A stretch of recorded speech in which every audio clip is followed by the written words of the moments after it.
Et en fait, coucou. Coucou, bonjour. Tu viens prendre des petites caresses? Elle est trop mignonne, elle pose sa tête sur ma cuisse. Je peux pas prendre la caméra, sinon après ça va bouger le montage, c'est chiant, bon bref. Oh, puis si, je le fais quand même. Oh là là, elle est trop mignonne, elle me lèche. Tu me lèches le ventre? D'accord, mais c'est très mignon. Bon. Mais Dipsyka, c'est pas le moment de jouer, putain. Maintenant, il va falloir me laisser, Dipsyka. J'ai envie, là, de vous parler comme ça, spontanément, d'amitié. Parce que c'est un domaine... Mais putain, tu te secoues tellement que tu fais bouger ma caméra. Et on va pas y arriver, hein. Va à ton tapis, Dipsyka. Je vous rassure tout de suite, on appelle ça tapis, mais il s'agit d'un lit. Littéralement d'un matelas pour humain. Non, tu restes vers moi, hein. Bah ouais. Donc, j'ai envie de vous parler d'amitié. Et j'ai envie notamment de vous parler de... Je vais pas y arriver. Putain, qu'est-ce qu'il y a? En fait, je me disais que moi, l'amitié, c'est un domaine de ma vie qui est plutôt très réussi. C'est un domaine de ma vie qui m'apporte beaucoup de bienfaits. Et notamment depuis quelques années, parce que j'ai mis en place certains trucs. Et avec un groupe d'amis, on a mis en place un système amical assez particulier dont j'avais envie de vous parler. Parce qu'en fait, je le trouve super bénéfique et que je pense que ça peut être utile à plein de gens de parler de ça. On parle pas assez d'amitié, je pense, alors que c'est quelque chose qui, à mon avis, devrait être beaucoup plus fondamentale dans la vie des humains et notamment des femmes si on veut être heureuse et épanouie. Et donc, moi, j'ai mis en place certains trucs dans ma vie pour faire en sorte que, en fait, l'amitié, ça soit vraiment un domaine ressource. Tu vois, un domaine où ça m'apporte que du positif, aucun négatif, pas un domaine qui me prend la tête, qui est challengeant. Enfin, ça va, on a déjà assez de domaines qui sont challengeants dans la vie, que ce soit les enfants, l'amour, le travail, la famille, la santé, enfin c'est bon quoi, tu vois, on n'a pas besoin en plus que nos amis, ça soit un domaine casse-couille, tu vois. Donc moi, pour moi, l'amitié, il faut que ce soit un domaine qui soit 100% positif, qui m'apporte que du plus dans ma vie, et pour ça, j'ai mis en place des trucs, plus ou moins naturellement en fait, et j'ai rencontré aussi des amis qui étaient sur la même longueur d'onde que moi, et on a mis en place des espèces de systèmes amicaux qui nous ont beaucoup apporté, et c'est pour ça que je voudrais vous en parler, parce que je pense que ça peut être utile à beaucoup d'entre nous, en inspirer beaucoup, et j'aimerais bien lancer une discussion autour de ce thème-là. Alors, première étape, on va dire... Première étape, on va dire, c'était de virer de ma life les personnes avec qui je me sens pas complètement, enfin les amis, avec qui je me sens pas complètement en sécurité, complètement, les personnes que je sentais pas 100% bienveillantes à mon égard, les personnes qui me semblaient avoir voilà, un fond de jalousie ou de méfiance envers moi, enfin toutes celles avec qui le courant était pas fluide, avec qui je me sentais pas complètement safe et en sécurité, eh bien je les ai têches de ma vie. Voilà, c'est un peu radical, c'est un peu sans cœur peut-être, mais comme je vous ai dit, voilà, pour moi l'amitié, c'est... On a déjà suffisamment de relations dans nos vies challengeantes qui nous font apprendre sur nous, apprendre sur les autres, etc. etc. Peut-être que l'amitié, moi je pense que c'est pas un domaine dans lequel j'ai envie que ce soit challengeant, j'ai envie que ce soit un domaine qui m'apporte autre chose, ce dont je vais vous parler dans cette vidéo. Donc déjà, voilà, toutes les personnes avec qui je me sentais pas hyper en confiance, j'ai fait des ruptures amicales, ça m'est arrivé plusieurs fois dans ma vie, franchement. Il y a des gens qui aiment les embrouilles, vous voyez, il y a des gens qui aiment les embrouilles. D'ailleurs, vous en faites peut-être partie. Si vous en faites partie, gardez les autres gens qui aiment les embrouilles, comme ça vous aurez plein d'embrouilles ensemble et vous serez très heureux. Il y a des gens qui aiment bien les embrouilles, que ça dérange pas en tout cas. Moi, je suis pas tolérante envers ça parce que, comme je vous l'ai dit, je pense que la définition de l'amitié, c'est un espace de détente, de ressources dans lequel je viens moi me régénérer et qui ne m'apporte que du bon et qui ne me rajoute pas du stress à ma vie. Voilà. Alors, ça c'était la première étape, mais c'est même pas cela dont je vais vous parler précisément. Ce dont je veux vous parler, c'est d'un groupe d'amis particulier que j'ai constitué depuis 3-4 ans, qui est constitué de moi, de Sarah, Morgane et Clémentine. Alors, ça veut pas dire que c'est mes meilleurs amis, que c'est des meilleurs amis que mes autres amis. Je dis ça pour mes autres amis qui regardent cette vidéo, mais c'est la vérité. J'ai plein de meilleurs amis qui sont toutes à égalité. J'ai la chance d'avoir plein de meilleurs amis, génialissime. Et les autres amis qui ne font pas partie de ce groupe, ça veut pas dire qu'elles sont des moins bonnes amies, c'est juste qu'elles font pas partie de ce système-là particulier dont je vais vous parler, mais elles m'apportent d'autres choses très riches. Voilà. Mais dans ce petit groupe-là, ce qu'on a fait, en fait, c'est qu'on a créé un espace encore plus safe et vraiment un espace de parole et quasiment de parole thérapeutique, vraiment un espace quasiment de développement personnel très naturellement, hein, ça s'est fait naturellement, mais depuis c'est quasiment devenu un genre de système que j'avais envie de vous exposer parce que je trouve qu'il fonctionne super bien. En fait, déjà, il faut savoir que ces amies, elles sont toutes plus ou moins neuroatypiques. Il y en a qui sont diagnostiquées, il y en a qui sont pas diagnostiquées, mais c'est évident. Voilà, elles sont toutes plus ou moins sur le spectre de l'autisme et du trouble de l'attention. Ce qui fait qu'il y a quand même une sensibilité particulière et on est sur la même longueur d'onde. On n'a pas les mêmes types de relations que les personnes neurotypiques. On est beaucoup plus sensible, notamment à tout un tas de choses. Et du coup, on a mis en place, en fait, ensemble, peut-être ce qu'on aimerait être notre monde rêvé, ce qu'on ne trouve pas à l'extérieur et qu'on a mis en place entre nous. Et c'est peut-être quelque chose dont je pense que les neurotypiques devraient s'inspirer parce que je pense que même à eux, ça ferait en vérité beaucoup de bien. En fait, très concrètement, ce qu'on a mis en place, c'est un groupe de parole, enfin un groupe, tu sais, une conversation sur les téléphones là. Oh mamie. Sur cette conversation, on se parle très très régulièrement. Jusque-là, vous me direz, ah, rien d'innovant. Vous êtes sûrement la majorité d'entre vous à faire ça avec un groupe d'amis ou même plusieurs groupes d'amis. Sauf que sur ce groupe, non seulement on se parle très très souvent, mais on a pris l'habitude aussi de s'envoyer des messages vocaux très régulièrement et surtout très longs. Des messages vocaux qui peuvent durer 15, 20, 30, 40, 50 minutes, plusieurs fois 50 minutes, jusqu'à plusieurs heures d'affilée de vocaux. Et on les écoute, évidemment. Et là, je sais, vous allez me dire, oui, non, mais alors je t'arrête tout de suite, moi j'ai pas le temps. Hein. Si mes amis commencent à m'envoyer des heures de vocaux, je vais pas m'en sortir. Je comprends tout à fait, mais nous, on a pris le temps, on a fait ce temps, parce qu'en vérité, c'est qu'une question de choix hein, dans la vie, c'est toujours qu'une question de priorité. On a pris ce temps pour, en fait, s'écouter les unes les autres. On a accepté que les messages soient longs et on a pris la peine de les écouter au départ. Et puis ensuite, c'est devenu en fait une habitude parce qu'on a vu à quel point c'était bénéfique. Je vais vous expliquer. En vérité, c'est tout à fait faisable, hein. C'est-à-dire que, je sais pas, le soir, dans mon lit, au lieu de lire un livre ou de regarder une série, parfois, je prends mes écouteurs et j'écoute le message de mon ami. Ou, plus souvent, même, tout simplement, la journée, pendant que je fais du ménage, de la vaisselle, que je plie mon linge, tout ce genre de tâches ménagères qui te permettent d'écouter quelque chose en même temps, et ben, au lieu d'écouter un podcast ou de la musique, j'écoute mes amis. D'ailleurs, on appelle ça des podcasts, les messages qu'on s'envoie, parce que c'est clairement aussi long, voire plus, que des podcasts. Et donc, on a pris l'habitude comme ça de se parler très très longuement et de s'écouter les unes les autres. Et en fait, ce qu'on fait, c'est que on ne se juge pas du tout. Premièrement, premier truc, il n'y a aucun jugement.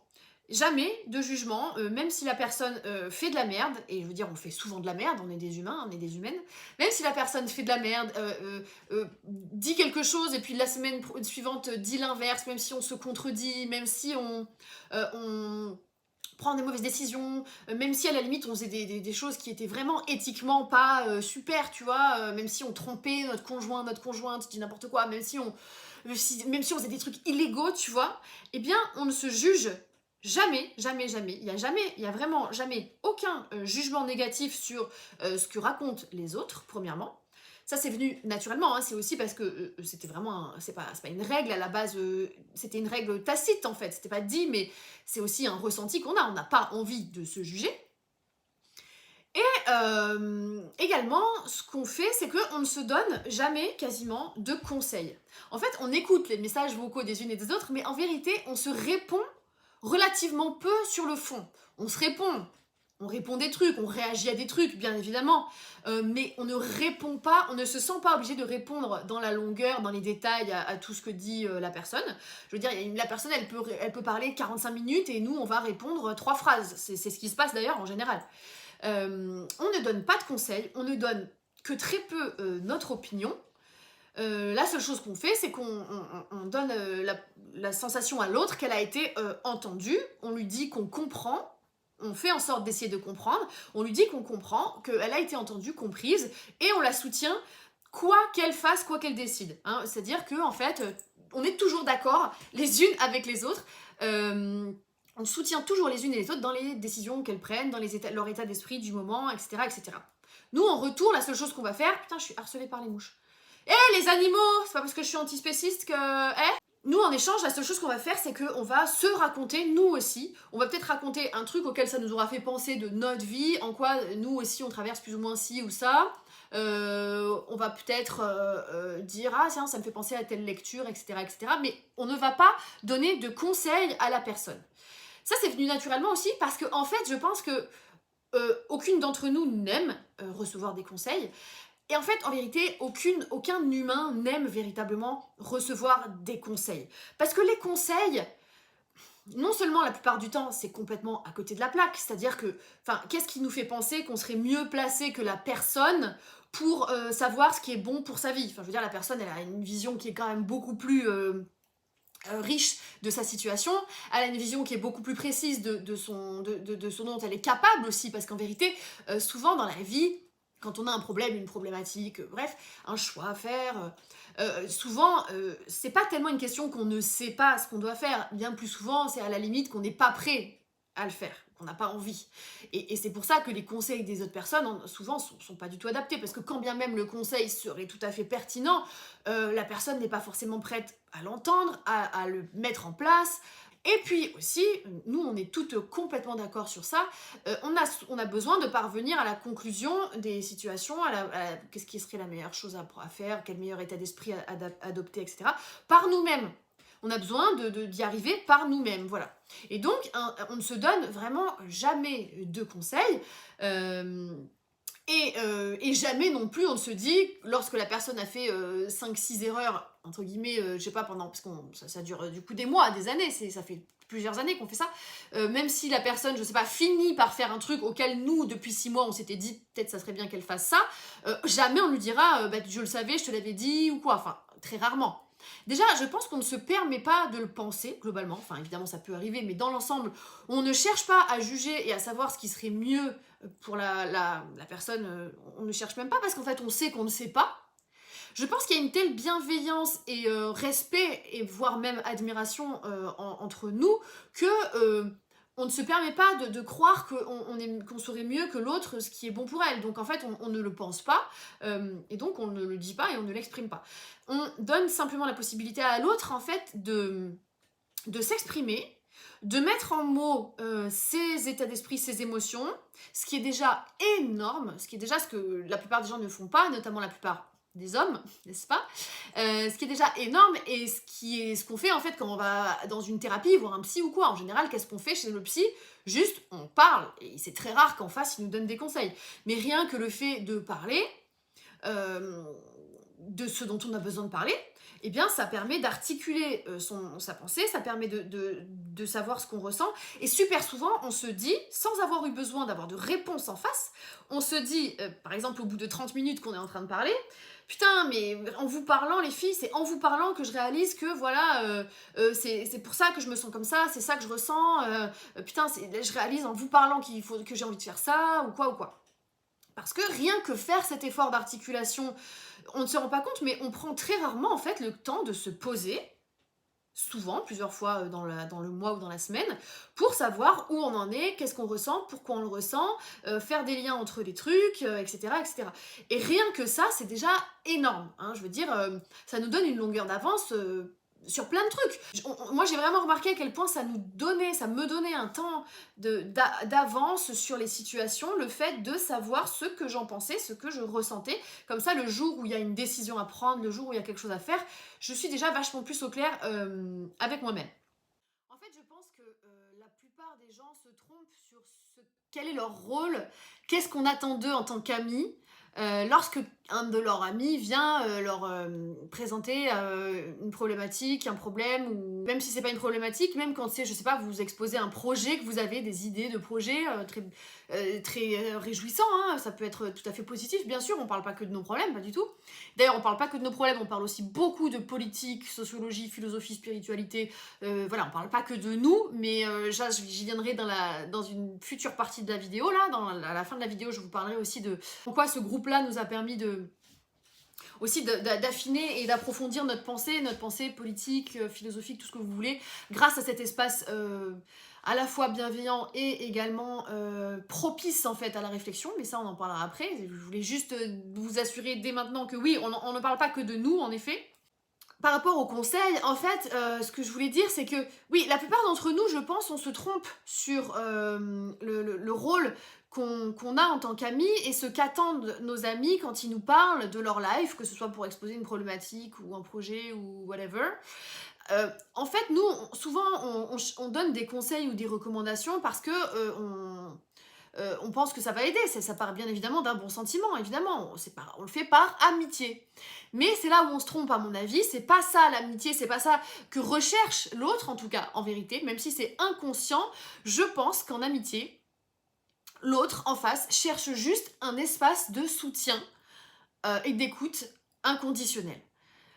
Vous savez, les conseils, enfin, bien souvent, la personne concernée, elle a déjà pensé à tout, elle a déjà passé en revue à peu près tout. Bien évidemment, ça peut arriver de dire tiens, tu connais ça parce que je suis pas sûre que tu connaisses, donc je t'en parle au cas où tu connais, pas du tout, et au cas où tu connais pas du tout.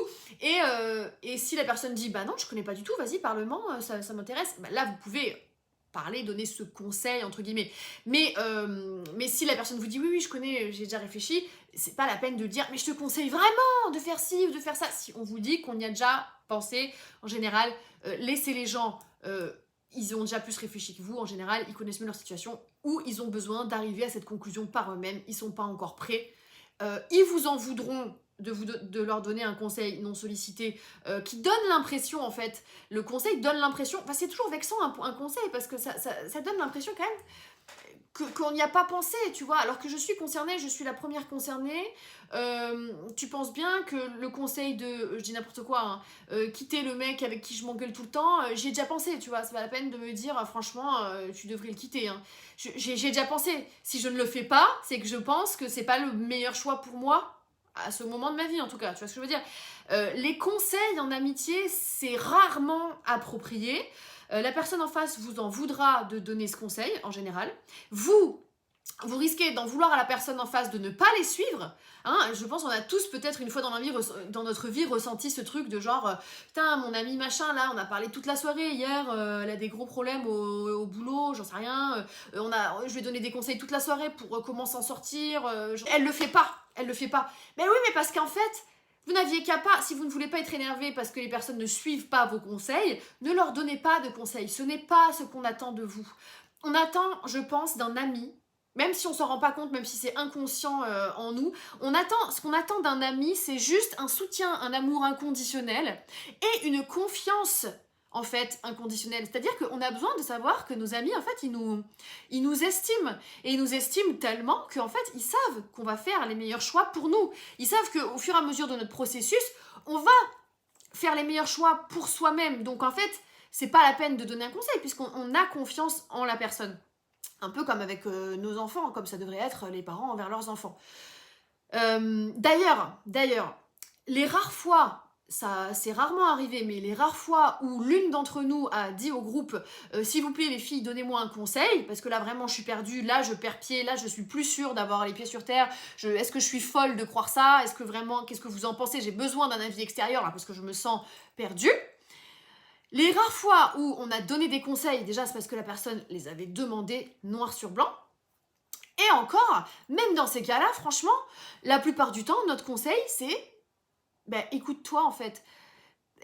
La plupart du temps, notre conseil, c'est écoute, si tu ressens ça, c'est que ça doit être vrai. Parce qu'en fait, quand une personne vous demande un conseil, finalement, c'est qu'elle a perdu confiance en elle. Si une personne vous demande un conseil, c'est que finalement, elle se fie plus suffisamment à sa propre expertise, sauf si justement c'est un domaine dans lequel vous êtes expert. Si c'est vraiment un domaine dans lequel vous êtes expert, oui, bon, ça, à la limite, ça se justifie. Mais sinon, si un domaine d'ordre général, et que la personne vous demande un conseil sur sa vie, sur quoi faire avec sa vie, c'est qu'à un moment donné, elle a perdu confiance en elle, elle se sent pas bien, et dans ces moments-là, en fait, je pense que notre rôle en tant qu'ami, c'est pas du tout de sauter sur l'occasion pour donner les conseils qu'on avait envie de donner, qu'on se retenait de donner depuis des lustres.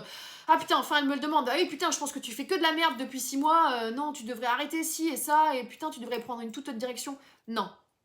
Quand une amie vous demande un conseil, à mon avis, le rôle en tant qu'ami, c'est de dire repose-toi, dors, prends soin de toi, continue à nous parler, on est là, et reprends confiance en toi, et tu vas savoir quoi faire en fait. N'en profitons pas pour reprendre le pouvoir pour prendre le pouvoir sur l'autre. À aucun moment, on devrait se réjouir du fait que quelqu'un nous demande quoi faire avec sa vie. C'est pas bon signe, en fait. Et en plus, si quelqu'un un jour suit votre conseil juste parce qu'il se sent obligé de le suivre ou qu'il a plus confiance en lui, juste parce que la personne a perdu confiance en elle et qu'elle se dit ok bon je vais suivre le conseil de ma pote parce qu'elle a l'air de tout a l'air de lui réussir, elle a l'air forte, etc., j'en sais rien, donc je vais suivre son conseil. Si ce conseil s'avère mauvais pour elle au final, ou qu'elle le vit mal ou quoi, elle vous en voudra. Et vous serez responsable en tout cas, même si elle vous en veut pas, en fait, indirectement, vous vous sentirez quand même responsable. Qui veut de ça? Qui veut être responsable des choix de ses amis? Même les thérapeutes, ils donnent très peu de conseils. Alors, patients, ils les écoutent, ils les soutiennent, ils essayent de leur faire reprendre confiance en eux et ils essayent de les amener vers la solution. Donc voilà, première chose dans ce groupe, dans ce système qui s'est mis en place et qui en fait est super rare. C'est pour ça que je vous en parle, c'est parce que en fait je me rends d'autant plus compte maintenant que c'est assez rare. Enfin, j'ai d'autres amis qui sont dans ce même genre d'état d'esprit et merci à vous, vous reconnaîtrez. J'ai plein d'autres amis qui sont comme ça. Nathalie, Camille, Marie, enfin je dis les premières qui me passent par l'esprit, mais j'ai plein d'autres amis qui sont plutôt dans cet état d'esprit aussi, hein, ne le prenez pas contre vous les filles, vous êtes aussi plutôt comme ça. Là dans ce groupe c'est plus flagrant parce que vraiment on parle très en profondeur de nos vies, on va très loin dans l'intime, etc. On est très vulnérable, on parle vraiment de tout ce qui nous fait nous sentir vulnérables. Je veux dire, on n'essaye pas du tout de mettre un masque pour avoir l'air oui tout va bien je gère nanana, pas du tout, on a rien à foutre. Il y a vraiment un exercice en quelque sorte d'authenticité, de vulnérabilité qui pourrait laisser la place à des conseils en fait, ça pourrait, mais ça n'est jamais le cas et en fait c'est vraiment flagrant dans ce groupe là puisque on peut exposer pendant un quart d'heure, pendant 3/4 d'heure, il y en a une d'entre nous qui peut pleurer en disant que ça va pas du tout, etc.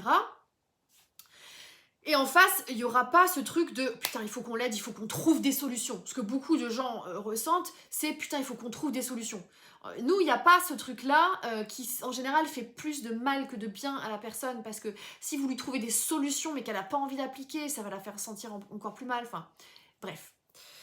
Donc oui, je vous en parle parce que en fait, je pense qu'il faut vraiment qu'on arrête quand quelqu'un nous parle de même quoi que ce soit. Tiens, j'ai envie de lancer ce projet.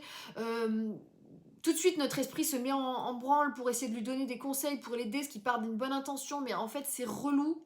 La plupart du temps, on peut dire à la personne, ben, si tu as besoin d'aide, si tu as besoin de conseils, tu sais que je m'y connais en ça et ça, si tu as envie, tu n'hésites pas à me demander des conseils. Voilà, comme ça, c'est dit. Et puis, la personne, si elle a besoin de conseils, si elle a envie de conseils, bah, elle vous en demandera. Si elle ne vous en demande pas, c'est pas qu'elle n'ose pas en général vous en demander, hein, c'est qu'elle n'a pas envie, quoi. C'est pas notre rôle en tant qu'ami, quoi. Je pense vraiment que le rôle en tant qu'ami, c'est ce soutien inconditionnel, cette bienveillance qu'on fait ressentir, la confiance qu'on essaie de redonner à ses amis en leur disant qu'on les estime, qu'ils vont faire les meilleurs choix pour eux. Bref, vous avez capté. Parce que vous savez, les gens qui vont mal, par exemple, les gens qui sont en dépression, si on leur donne des conseils en tant qu'amis et qu'ils ne les suivent pas, parce qu'en fait, quand tu es en dépression, c'est une maladie, tu n'arrives pas forcément à suivre les conseils qu'on te donne, tu vois, même si c'est pas une dépression, mais autre chose, mais bon, bref. Donc, tu les suis pas, parce que tu n'y arrives pas, tout simplement, ou tu n'as pas envie, c'est ton choix. Et bien, en fait, au fur et à mesure, la bienveillance des gens, elle va se tourner en haine, parce que on va finir par en vouloir à la personne de pas s'en sortir alors qu'on a tout fait pour qu'elle s'en sorte, on a essayé de l'aider et en fait ce sentiment d'impuissance là, il va finir par se transformer en rancœur. Voyez? Et pour éviter ça, n'essayez pas de sauver les autres, comme ça vous ne leur en voudrez pas de ne pas avoir réussi. Autre chose,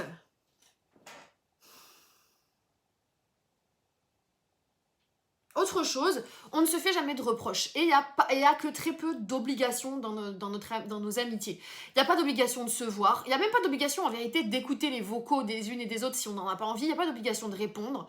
En fait, ça, c'est une auto-obligation qu'on s'est mise de prendre quand même ce temps-là parce qu'on a vu que c'était bénéfique, on a vu que ça nous aide du bien les unes aux autres, etc. Mais si un jour, et ça a pu arriver, si un jour, il y en a une d'entre nous qui abuse, entre guillemets, qui abuse, hein, une d'entre nous qui est dans une mauvaise passe, qui ressent le besoin de parler tous les jours pendant des heures, et ça a pu arriver, même à moi ça a pu m'arriver à des moments, les autres n'ont pas d'obligation d'écouter tout, et de répondre à tout. Et ça a pu nous arriver de dire, bah écoute là, Sarah, en ce moment, tu envoies trop de vocaux trop longs et moi je suis très occupée, je me sens dépassée, je vais pas prendre le temps de rattraper mon retard et d'écouter toutes les heures que j'ai en retard parce que je n'aurai pas le temps et que voilà, je suis désolée, là, sur ce coup-là, je passe mon tour et on ne se fait pas de reproches. La personne concernée dira, mais ok, il n'y a pas de souci, vous écoutez pas. Moi, dans tous les cas, comme je l'ai dit au début, ça m'a fait du bien de vider mon sac et d'exposer ma pensée. Et il n'y a pas de reproche. Il n'y a pas d'obligation, il n'y a pas de reproche non plus à... Par exemple, ne pas venir à une soirée qui était prévue, ne pas annuler des plans, vous voyez ce genre de truc en amitié où on peut s'en vouloir. Nous, on se fait pas de reproches, on refuse de s'en vouloir les unes les autres. C'est toujours un peu dans le même état d'esprit parce qu'en fait, pareil, vu que la personne, c'est mieux pour elle ce qui est bon pour elle. Si à un moment donné, elle annule un plan qu'on a vu ensemble, c'est qu'elle a besoin d'annuler, c'est qu'elle a besoin de se reposer ou j'en sais rien, qu'elle n'a pas envie en fait. Qui voudrait forcer quelqu'un qu'il aime à faire ce qu'il n'a pas envie de faire et qui prétendrait être mieux placé que la personne pour savoir ce qui est bon pour elle. Putain, mais non, vas-y, tu devrais pas annuler, allez, nanana. Mais si elle a pas envie, elle a pas envie. Une amie, c'est fait... Je veux dire, dans les autres domaines de la vie de nos amis, on les soutient à 2000%. On juge jamais et on est toujours supporter. Mais vraiment pom-pom girl de toutes leurs décisions. Toutes. Ouais, tu veux devenir travailleuse du sexe, mais ouais, mais c'est super. Même si c'est pas ce qu'on pense. Si l'autre pense que c'est bien pour elle, on va dire, mais c'est super. Et en fait, on va vraiment le penser quelque part, parce que vu que la personne va nous expliquer sans honte et sans tabou pourquoi pour elle c'est le meilleur choix, ben on va dire ok, mais dans ce cas-là, super. Anyway, donc si dans tous les autres domaines de sa vie, on la soutient en mode pom-pom girl, ben c'est pareil quand c'est ce domaine de la vie et l'amitié. Si la personne nous dit, bon ben en fait, écoute, j'ai plus envie de venir à tes 30 ans, parce que en fait je ressens que j'ai besoin là, de m'enfermer chez moi et de travailler parce que je suis très en retard et que ça me stresse, mais go, super meuf, t'as pris la meilleure décision pour toi, tu t'es fait passer avant, t'as pas eu peur de blesser, parce que et t'as bien raison, parce que ça me blesse pas en fait, du coup, enfin je suis un peu déçue de pas te voir, parce que je t'aime, mais c'est la meilleure décision pour toi, je suis contente que tu te sois pas forcée à venir, en culpabilisant, parce qu'en fait t'es fatiguée, t'avais plein de taf en retard, tu vois ce que je veux dire. Donc ça c'est hyper important, je pense, pour que l'amitié soit purement un domaine ressources, il faut qu'il n'y ait pas d'obligation. Il ne faut pas que la personne se sente obligée de faire quoi que ce soit envers vous, quoi. Vous voyez ce que je veux dire? Sinon, c'est plus un domaine 100% ressources. Ça devient une nouvelle obligation dans la vie. Et on n'en a déjà que trop. Dieu sait qu'on en a trop. Voilà, donc ça, c'est important aussi, je pense, à préciser. Qu'est-ce que je voulais dire d'autre? Vraiment, ce que je voulais dire, c'est que... je vous parle de tout ça parce que nous, ça nous a énormément enrichi. On n'arrête pas de se le dire. On se dit que ça équivaut à des années de thérapie, ce qu'on fait, à des heures et des heures de thérapie qui nous auraient coûté hyper cher. En plus, bon, parce qu'on est... Nous, on dit que c'est magique, mais vous aurez peut-être une explication plus rationnelle. Vu qu'on est en tout cas dans le même milieu, enfin, vu qu'on se ressemble en fait, on ne s'est pas choisi par hasard, même si on ne se donne pas de conseils, le fait de partager très intimement nos expériences les unes les autres nous aide énormément les unes les autres, parce qu'en fait, on traverse forcément des choses très similaires, ou qui se répondent en miroir, ou alors qui sont tellement à l'opposé qu'en fait ça nous donne un autre éclairage. Mais ce que je veux dire, c'est que on se rend pas compte à quel point des discussions intimes entre femmes, dans une société patriarcale notamment, c'est déjà une aide hyper précieuse que d'entendre, que de recevoir l'expérience de l'autre dans le détail, et que de la partager, à quel point c'est en fait un cadeau qu'on fait aux autres que de se partager... que de faire l'effort, que de se partager, vous voyez ce que je veux dire? C'est un peu la même chose sur Internet. Je sais très bien que plus les vidéos, limite, seront difficiles à faire intimes, et ce que j'ai pas encore trop fait, hein, mais difficiles à faire intimes sur des sujets tabous qui donnent une mauvaise image de moi ou que sais-je, plus au final ça aidera des femmes, parce qu'elles vont se dire « Ah putain, ça me fait tellement de bien d'entendre quelqu'un qui ressent la même chose, qui est comme si, qui traverse les mêmes difficultés, etc. etc. » Ça, c'est très courant comme phénomène sur Internet. Vous le voyez bien, on le voit quand il y a quelqu'un, je sais pas, par exemple, une femme qui fait une vidéo je suis alcoolique en secret depuis 10 ans, bah, en fait, ça aide vachement toutes les autres femmes alcooliques en secret depuis 10 ans à dire « Putain, je suis pas seule, je me sens moins honteuse, Et puis ça peut créer vraiment des prises de décisions bénéfiques, etc. Et nous, c'est pareil, à plus petite échelle. Mais c'est un peu pareil, on parle également de sexe depuis quelques années, dans les détails, et pareil, ça nous a permis de détabouiser plein de trucs, de faire des bonds de géants. En fait, nous, on a vraiment, depuis qu'on a ce groupe de travail, devrais-je dire, on a vraiment énormément évolué dans nos vies. Franchement, je suis super fière de nous toutes, bravo les filles. Et je pense qu'on se le dit souvent que c'est en partie grâce à ça, parce que ça donne beaucoup de force, ça donne beaucoup de validation, de légitimité, on se sent moins seul avec nos hontes, avec nos machins, avec nos faiblesses. On rit aussi de nos faiblesses, on rit des trucs qui reviennent tout le temps, les problèmes qui reviennent tout le temps les mêmes depuis 3-4 ans. Bah, en fait, ça permet d'avoir quelqu'un qui a aussi cette vision-là, et qui, putain, ça permet aussi de dédramatiser, ça permet de... Bon, c'est hyper enrichissant de faire ça, et je pense que vous en avez un peu conscience quand vous voyez vos amis. Parce qu'en fait, je pense qu'on a besoin, nous, en tant que femmes et en tant qu'humains, de beaucoup plus en quantité, de beaucoup plus de contacts sociaux et de discussions profondes. On n'en a pas assez, je pense, en tout cas de qualité. Vous voyez ces amis que vous adorez, mais que vous voyez pas assez souvent parce qu'ils sont occupés ou qu'ils sont loin, voilà. Et quand vous les voyez, vous faites un dîner par exemple, vous avez plein de trucs à vous raconter, vous partez dans des discussions super passionnantes, etc. Puis à la fin de la soirée, c'est l'heure de rentrer, vous vous dites putain, c'était trop court, c'était trop bien, ça faisait trop du bien de parler de tout ça avec toi, il faut qu'on se le refasse plus souvent. Et puis bon, au final, vous la revoyez 2 mois après ou que sais-je. Parce qu'en fait, c'est une nourriture incroyable de ces discussions-là très en profondeur avec des gens qui vous comprennent, qui sont sur la même longueur d'onde et qui n'hésitent pas et qui n'ont pas de tabou, qui sont bienveillants, qui vont vous soutenir, qui vont être contents, se réjouir pour vous, etc. C'est une nourriture émotionnelle, tout ce que vous voulez, qui est énorme, qui est très importante, et je pense qu'on n'en a pas assez, on prend pas assez le temps, on se donne pas assez le temps de le faire, ça apporte énormément de force en fait. Je pense que ça apporte énormément de force et d'amour, ce qui est quand même le but de la vie, peut-être.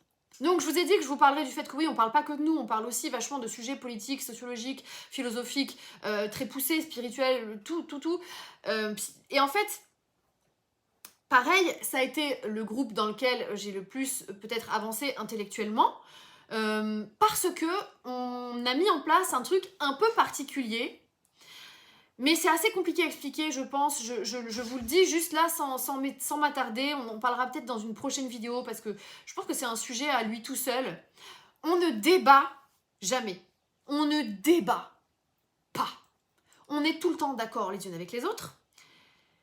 Ce qui ne veut pas dire qu'on ne va pas très en profondeur dans les sujets, mais bien au contraire, ça je pense que c'est une idée à déconstruire, le fait que le débat et la contradiction aident à construire une pensée qui va loin, c'est l'inverse total, c'est pas du tout comme ça qu'on construit sa pensée, c'est pas avec la contradiction.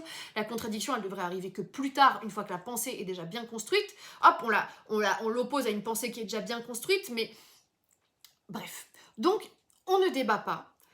Lorsque l'on parle d'un sujet politique ou quoi, en fait, on va laisser donc l'une d'entre nous, par exemple, à aborder le sujet, dire tout ce qu'elle pense sur le sujet, les questions qu'elle se pose, etc., dans la longueur.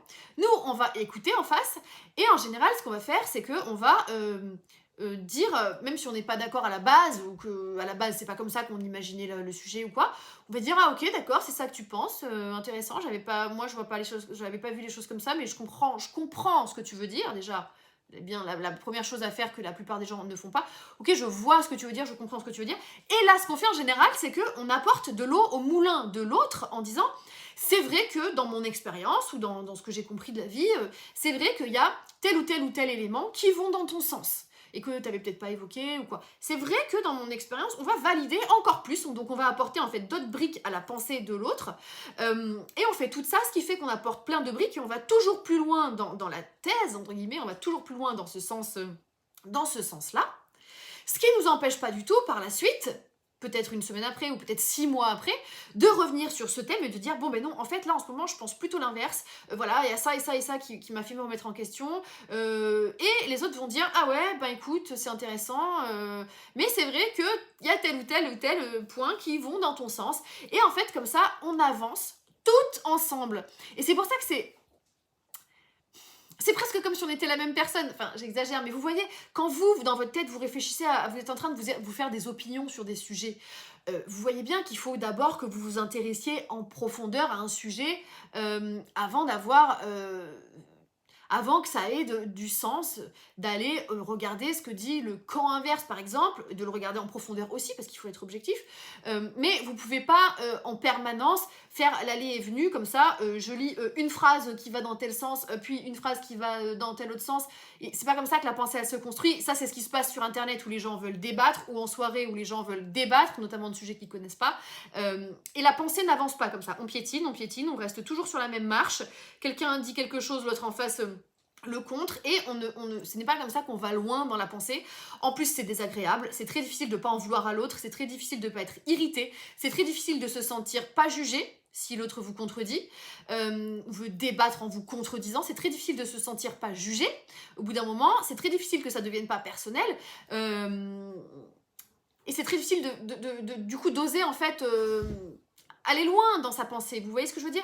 Donc nous, on fonctionne pas comme ça, on débat pas, on contredit pas. C'est même pas, tout ce que je vous dis, c'est pas des règles à la base, c'est pas des règles inscrites, c'est des règles tacites, mais c'est parce que vu qu'on a cette sensibilité-là, on ne supporte pas ça en fait. Déjà, nous, on trouve ça très désagréable, le débat, ce qui nous empêche pas du tout de réfléchir au sujet et de réfléchir et d'avoir l'honnêteté intellectuelle de s'intéresser aussi aux thèses qui vont pas dans notre sens, et on a toutes dans ce groupe changé d'avis, je peux vous l'assurer, sur des thèmes très importants plusieurs fois dans notre vie, on n'hésite pas à se remettre en question, mais pas de cette manière-là. On ne se contredit pas, on ne débat pas, c'est désagréable. Est-ce que c'est vraiment le lieu finalement d'une amitié ? Le lieu d'une amitié, c'est peut-être aussi de faire confiance à la pensée intellectuelle de l'autre et de dire, mais si l'autre il en vient à penser ça, c'est sûrement, comme elle est intelligente, comme je lui fais confiance à sa sensibilité, ou j'en sais rien, comme elle est bienveillante, et elle a sûrement des bonnes raisons de croire, de penser ça, donc je vais aller dans son sens et je vais regarder qu'est-ce qui, moi, finalement, va dans son sens aussi, et je vais lui apporter, et c'est hyper bienveillant comme ça. Et bien souvent, c'est la personne elle-même qui va dire, bon, mais c'est vrai qu'il y a aussi ça, qui va complètement dans le sens inverse, et voilà. On n'a pas besoin d'être contredit quand on est honnête intellectuellement, quand on est dans un espace safe, on n'a pas besoin de... Les gens ont peur, les gens pensent que... Les gens pensent vraiment que discuter, c'est se contredire. Je pense que c'est... Et ça a brisé des amitiés, je pense que ça a brisé plein d'amitiés, les débats sur le Covid, les débats sur la politique, vous voyez. Nous, à des moments, on a pu ne pas être d'accord sur même sur je sais pas, la politique par rapport au Covid, mais jamais on s'est engueulé par rapport à ça, jamais on a laissé ça entacher nos amitiés, on ne juge pas, on ne juge jamais ce que fait l'autre. Anyway. Donc il y a ça, mais je pense que vraiment il faudrait, je vais diguer le sujet parce que je vois que c'est un sujet qui n'est pas compris par la plupart des gens. Il y a des gens qui me disent, mais tu supportes pas qu'on te contredise. Ouais, franchement, oui, je pense pas, c'est pas comme ça que j'envisage les relations, c'est pas comme ça que j'envisage la réflexion. En fait, par estime de la personne, si on s'estimait les uns les autres, on se mettrait dans une autre posture quand on parle de sujets touchy, qui est pourquoi il pense ça, vu que c'est une personne bien, une personne que j'estime, une personne... voilà, s'il pense ça, c'est qu'il y a quand même des bonnes raisons, au moins dans son histoire personnelle, mais des bonnes raisons tout court, de penser ça, de penser comme ça. Vous voyez ce que je veux dire? Plutôt que de dire, mais t'es horrible, tu peux pas penser ça, comment tu peux dire ça? C'est hyper violent de dire des choses comme ça, mais ça se dit beaucoup dans certaines amitiés, mais comment tu peux penser ça? Mais enfin, mais tu te rends pas compte, etc. etc.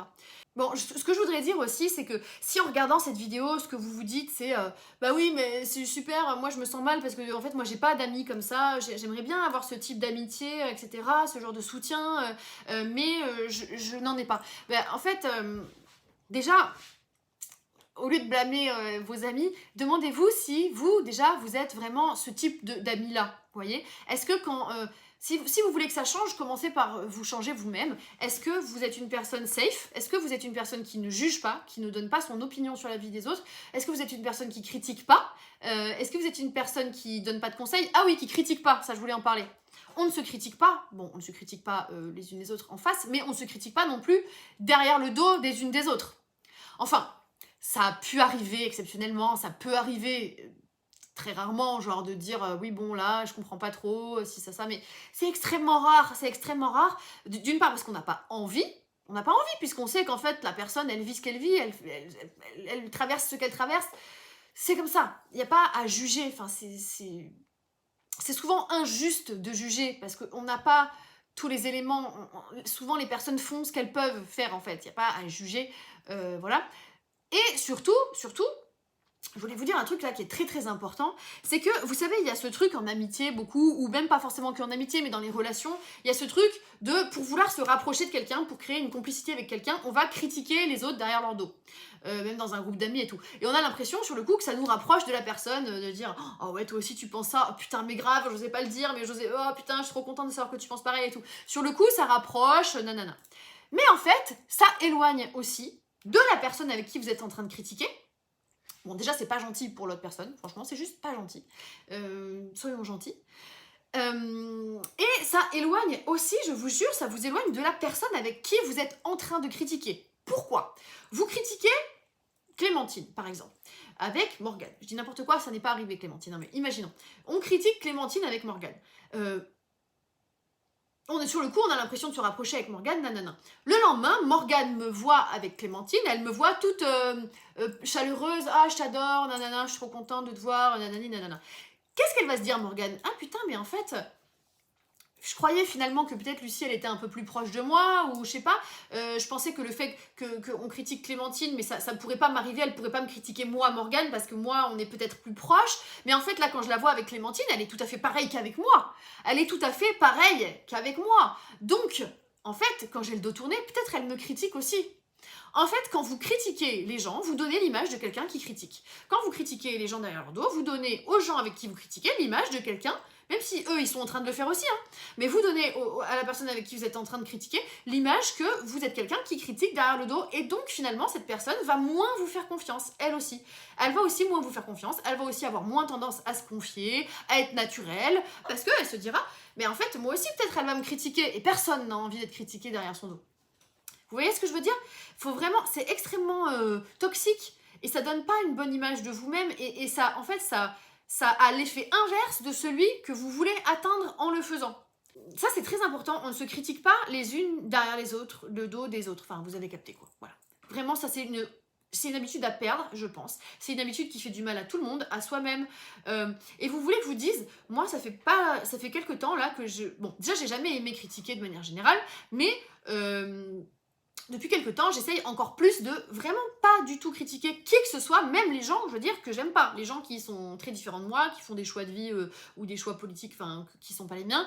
J'essaye de critiquer personne, même les gens qui font de la merde, ou même les gens qui sont pas très sympas avec moi, etc. J'essaye de pas les critiquer parce que, en vérité, on sait jamais ce que les gens traversent. Ils ont certainement des très bonnes raisons, des très bonnes excuses de faire ce qu'ils font, etc.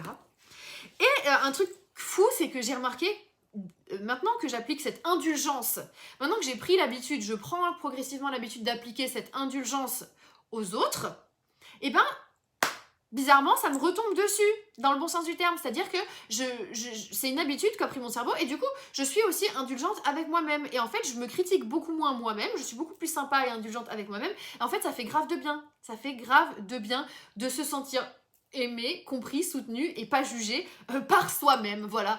Donc, mettons plus de ça dans le monde, enfin voilà, soyons moins critiques, plus indulgents, ce qui n'empêche pas du tout d'avoir des convictions politiques. Vous savez que j'en ai qui sont très fortes et que, voilà, je suis par exemple végane antispéciste, j'ai des amis qui ne le sont pas du tout. Ça m'empêche pas de penser que leur choix est mauvais, mais je n'ai pas une mauvaise opinion des gens qui agissent mal, parce que la vie est dure, donc je n'ai pas une mauvaise opinion des gens qui agissent mal, même parmi mes amis. Par contre, ceux qui agissent bien, qui font des choix généreux, des beaux choix élevés, et bien oui, bah là oui, je les estime énormément, et je leur envoie beaucoup d'amour et de soutien et je leur dis à quel point je les admire, etc. Et ça va être des gens dont je vais me sentir plus proche, etc. Ça veut pas dire que les autres, je leur envoie de la haine, du mépris, etc. Vous voyez la différence? Voilà, j'espère que ça vous aura intéressé. Je pense que c'est hyper important. C'est peut-être même extrêmement politique dans le cas des femmes. La sororité, c'est extrêmement politique. Le patriarcat fait que ça nous monte les unes contre les autres, puisqu'on est en compétition pour s'attirer les faveurs du patriarcat, ça nous fait douter de nous-mêmes, hein, le fait d'être dans une société patriarcale nous sape notre confiance en nous, et en fait, on a d'autant plus besoin d'espaces comme ça, ressources totalement safe, sans jugement, où on est toutes vulnérables les unes les autres, où on fait pas semblant d'être quelque chose qu'on n'est pas, etc. Là, en plus, ce dont je vous parle, ça peut aussi s'appliquer aux mecs entre eux, hein. Franchement, envoyez cette vidéo aux mecs et dites-leur de faire pareil. Moi, combien de fois je me suis dit, mais putain, qu'est-ce que j'aimerais que mon mec, et quand je dis mon mec, c'est pas forcément mon mec actuel, hein, ça pouvait être aussi l'ancien, je dis pas ça contre lui, mais qu'est-ce que j'aimerais que mon mec fasse la même chose avec ses amis, en fait. Comme ça, il clarifierait ses sentiments, ses machins, il réfléchirait, et je serais pas sa coach en émotion, tu sais, parce que souvent les femmes, elles font ça, elles font du soutien émotionnel aux hommes. Bien souvent, elles leur expliquent ce que eux, ils ressentent, finalement. Enfin voilà, qu'est-ce que j'aimerais que mes mecs fassent ça aussi entre hommes. Ils en ont besoin aussi, peut-être même finalement encore plus que nous par certains aspects. Donc n'hésitez pas à envoyer cette vidéo à toutes les personnes à qui vous pensez que ça peut servir, y compris les hommes. S'il vous plaît, essayez de créer vos groupes amicaux, ressources bénéfiques comme ça, parce que ça ne peut que vous rendre des meilleurs humains et rendre le monde plus beau. Voilà. Si tu n'as pas ce type d'amis, n'oublie pas que avant tout, vraiment, sincèrement, il faut être sa meilleure amie à soi. Vraiment, sois une amie pour toi-même, déjà, aussi. Vraiment. Ne te juge pas. Crée un espace safe, déjà, à l'extérieur de toi. À l'intérieur et à l'extérieur. C'est bien si on peut faire les deux. C'est bien de faire les deux. Voilà. Allez, ciao, ciao. L'amitié, ce n'est pas un feu de bois.